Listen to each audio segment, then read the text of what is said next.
ڈالی جائے تو پاکستان کے اندر کئی قومی لیڈروں کو، سیاسی لیڈروں کو، اہم شخصیات کو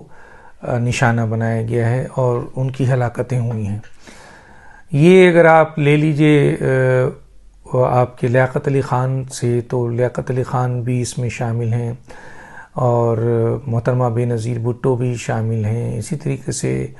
کئی قاتلانہ حملے ہوئے جس پہ پرویز مشرف صاحب بھی شامل تھے، جس میں ان بچت ہوئی۔ بہت اور لوگ بھی اس میں شامل ہیں جن پہ قاتلانہ حملہ ہوا، اور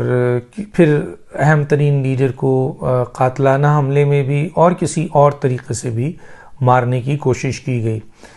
تو پاکستان کی اندر ایک ہسٹری ہے جن میں کئی اہم ترین لوگوں کو، اب اگر آپ دیکھ لیں، آپ کے کئی عالم ہیں جن کو مارا گیا، کئی سیاسی لیڈر ہیں، کئی صحافی ہیں، کئی لوگ ہیں جن کے اوپر آپ کہہ سکتے ہیں آپ کے کہ ان کو شہید کیا گیا یا ان کو جو ہے ان کی ہلاکتیں ہوئیں۔ سوال یہ پیدا ہوتا ہے کہ یہ پاکستان کے اندر ایک ایکسپیرینس موجود ہے، دنیا کو چھوڑیں، پاکستان کے اندر ایک چیز موجود ہے، اور ایسی صورتحال میں آج کی جو سیاست ہے وہ عدم برداشت کی سیاست نظر آ رہی ہے، مار پیٹ کی نظر آ رہی ہے، گالم گلوچ کی نظر آ رہی ہے، دھمکیوں کی سیاست نظر آ رہی ہے۔ اب یقیناً 2 وزیروں کو اور وزیر اعظم پر سپریم کورٹ کو نوٹس لینا چاہیے، جب وزیر اعظم بھرے مجمع میں یہ کہہ رہے ہیں کہ جی 3 آدمی میرے نشانے پہ ہیں، بندوق کے نشانے پہ آصف علی زرداری صاحب ہیں، آپ اقتدار میں، اختیار میں، طاقت میں چلیں،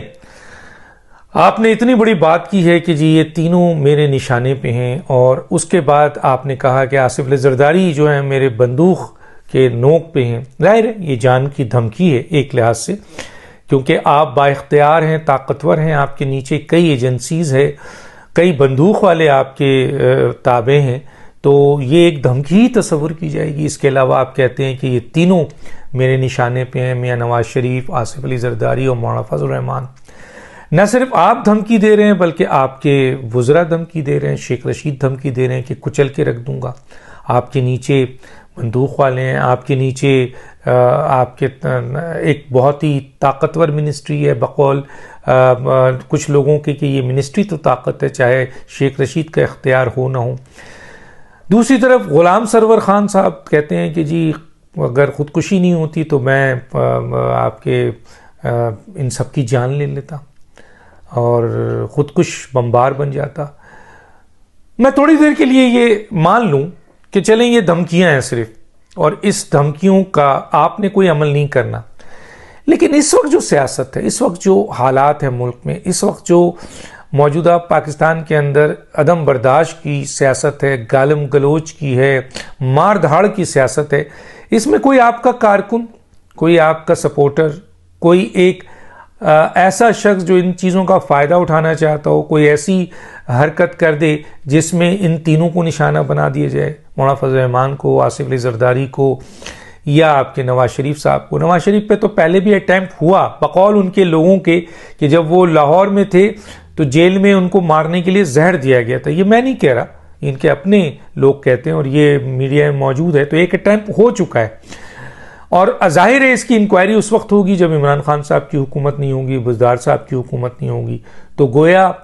اگر کوئی کارکن، کوئی ورکر، کوئی سرپھرا یا کوئی اس کا فائدہ اٹھاتے ہوئے کوئی دوسری تنظیم یہ ایکٹ کر جاتی ہے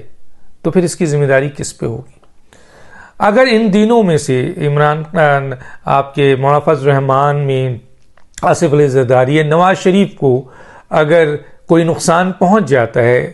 آج یا کل میں یا اس سے آگے، تو پھر کیا یہ جو الفاظ ہیں وزیر اعظم کے اور جو وزیروں کے، یہ پکڑ کے لیے نہیں ہے؟ یہ بہت بڑی اسٹیٹمنٹ ہے، جبکہ آپ اختیار رکھتے ہیں، طاقت رکھتے ہیں۔ میں نے یہاں تک بات کی کہ آپ اگر یہ دھمکیاں بھی دے رہے ہیں صرف، تو بھی آپ کی ان دھمکیوں کا عام آدمی کو تو نہیں پتہ نا، وہ تو آپ کی خواہش سمجھے گا کہ ان تینوں کو مار دیا جائے۔ اب وہ تو اگر آپ سے بہت لائل ہے تو وہ تو یہ مانے گا کہ جناب میرا لیڈر خوش ہو جائے گا اگر میں نے ان تینوں کو مار دیا. تو پاکستان میں یا پاکستان سے باہر یا ارد گرد ایسے لوگ